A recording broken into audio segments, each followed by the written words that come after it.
خیلی هم بابتش دارید مثلا هیت میدین اینه که چرا همه جا عمله، چرا انقدر عملی. بچا من کلا تو زندگیم یه بار عمل داشتم، عمل جراحی، اونم که پروتز سینه ها بوده. بچا یعنی من حقیقتا دماغم و نمیدونم اینم و دارویه و اینا واقعا عمل نیست و عملی انجام ندادم تا حالا به جز پروتز سینه. یعنی اونم اینقدر وحشتناک بود و اینقدر این عمل پر درد و ترسناک بود من دیگه بخوام نمیتونم هیچ عملی انجام بدم. خودم دوست داشتم شاید عمل زیبای دیگه هم انجام بدم ولی اصلا باعث شد که دیگه هم هیچ عملی نرم. و اینکه آره بچا من ژل لب و اینا رو زدم. خب خیلی لبات خیلی مثلا فرمش زشته و تو رو خود قیافت بد کرده، برو اینو آنزیم بزن و اینا. حتما خیلی تو فکرشم که این کارو بکنم. حقیقتا منتظرم که چون دکتر قبلی گند داده بود، منتظرم دکتر رو پیدا کنم که بیاد اینجا واقعا بتونه از این فرم اینا رو در بیاره. خودم میدونم که غریبه نیست، به خدا میبینم خودم تو آینه که خیلی لبه من خودم همیشه رو خیلی نشو طبیعی دوست دارم ولی میگم دکتر قبلی واقعا گند زده، عالی تونسته انقدر خلق یه بار بیاره. من مطمئنم استرس میکنم. صداتو چرا اینجوری میکنی؟ اجازه ببینید من کلا لحن صحبت کردن اینجوریه. خب یعنی مثلا دختری پیچیده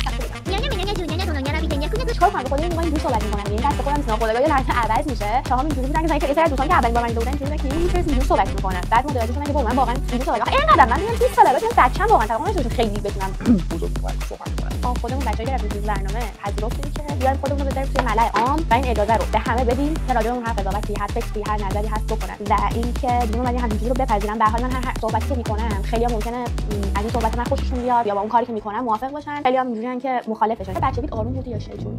بچه‌ها حقیقتا دیوار راست رو خونه‌وارم میگن که بالا میرفتم. بچه‌ها یه بار بچگی یکی از دوستایی که داشتم که خب آیلی بود که چون مدرسه باهاش آشنا شدم و آره هنوزم باهاش در ارتباطم. یه سری خیلی ساله ها بچه‌ها خیلی ساله این قضیه. به نظرم یه سری دوستی‌ها دیگه از یه جایی به بعد که میزنن یه اون طرف دوست تو یا رفیق تو صرفا نیست، واقعا انگار فقط از یه خانواده به دور نیومدی، کاملا مثل خواهر آدم میمونه. حتی یه سوال پرسیدیم که اگه نامرئی شدی یه روز چیکار می‌کردی؟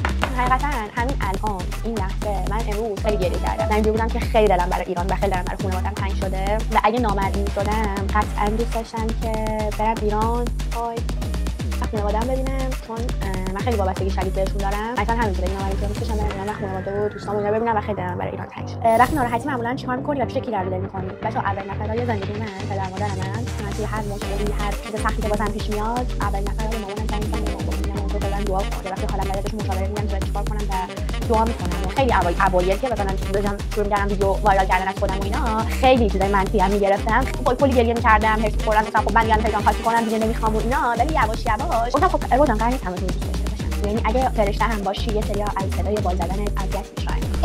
خب هدف آدم نمیگه. خب یعنی ترجیح میدم که به اون هدف برسم. یه هدف نیست، در حقیقت کلی هدفه و به نظر من شما وقتی یه چیزی رو میگی به همه اون اتفاق دیگه واسهتون نمیفته. پس سعی کنید سکوت کنید تا موقعی که اون اتفاق براتون بیفته بعد اونو بگید و همه لذت ببرن. اینکه شما هی بیان چیزی رو بگید هی نمیشه نشه اینا یا حرف مردم خیلی میتونه که توی افکارتون تاثیر بذاره. دلگر شدی اول خانواده تشویق کردن یا دوستان. مثلا من خانواده‌ام کلا همیشه اینجوری بودن که ما بهت افتخار می‌کنیم و مطمئنیم که هر کاری می‌کنی اون کار بهتری میشه. همیشه اجازه دادن که حتی مثلا یه سوال در انتخاب رشته بوده که خانواده‌ات کشور نمی‌ده بودن. نه بچه‌ها واقعا خانواده‌ام همیشه اینجوریه که هر چیزی که خودت دوست داری، بخاطر که اگه طبق نظر ما الان بخوای رو انتخاب کنی و بری 10 سال دیگه این داستان برمیگرده و تو قرار حسرت رو بخوری. همیشه اینجوریه که خودت هر چیزی که می‌دونی و همون حمایت کنی بسیه. تو وقتی می‌دونی اولین کاری که می‌کنی چیه؟ اولین کاری که من گوش می‌کنم. خواب و بیدار رو تخت و زیر بالشت و بعد در گوش می‌دم زیر بالش خیلی اختلاف دلیه. چشم یعنی چشم به جهان می‌گشادم. درو به وام همون لحظه سعی کنم گوش می‌گیرم زیر بالش می‌ذارم. سعی می‌کنم کنم. دوست داری که همیشه تو فضای مجازی بمونی یا ممکنه که یه روزی مسیر زندگی عوض شه؟ قطعاً که ممکنه یه روزی مسیر زندگی عوض شه. ولی خیلی به بلدی علاقه دارم. ولی ما آینده رو نمی‌دونیم و واقعا می‌تونیم مسیر زندگی عوض شه. واقعا عشق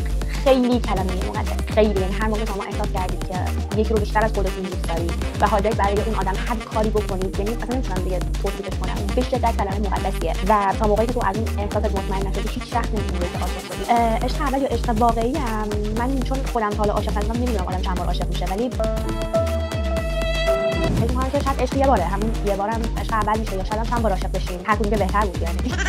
نمی‌دونم بچه‌ها با یه سری جاها شما باید سریع کارتون رو انجام بدین، یه سری جاها هم صبر. بس اگه تو چه موقعیتی باشین. ولی من خودم کلا خیلی دختر صبوریم بچه‌ها. سعی می‌کنم که بمونم، بسوزم و بسازم. من فراموش کردم بچه‌ها من خودم میبخشم. من همیشه خودم میبخشم و اصلا آدمی نیستم که چیزی بخوام به دل بگیرم. من می‌تونم بخشم حتی اگه مقصر خودم نباشم میرم دل طرف در میارم میگم که بیاشید. اگه تصمیم گیری از روی احساسات و از روی عقل. من خودم همیشه تقریبا احساسی تصمیم میگیرم. متأسفانه خوشبختانه واسه هم گند میزنن. این مطمئن میشم که واقعا دارم گند میزنن. قابل به این کار ادامه میدم. یعنی خودم چون خیلی نمی‌تونم با عقل تصمیم بگیرم.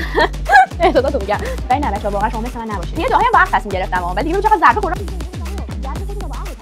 آرامش و هیجان بچه هر کدومش بعدن توی تایم احتیاجه. یعنی من هم داشتم زندگی آروم و بی‌هیاهویی داشته باشم، هر موقع دلم ماجراجویی و 20 میخواد، ولی در حالت کلی خیلی از کارهایی که آدرنالین بالا دارن و چیزای شهربازی چیزای ترسناک و اینا من اصلا سکته می‌کنم. من خیلی آدم هیجانی نیستم. راحتی یا رشد 100% رشد. شما حتی اگه یه زمانی تحت فشار اینجوری هم باشه، الماس کلی بهش فشار میاد، در تحت فشار قرار میگیره تا الماس بشه. اوکی؟ پس همیشه حتی اگه یه تایمی قراره که خیلی تحت فشار باشید، خیلی اذیت شید، اون رو انتخاب کنید، خیلی اذیت شید، خیلی تحت فشار باشید، در نهایت به اون چیزی که می‌خواید برسید.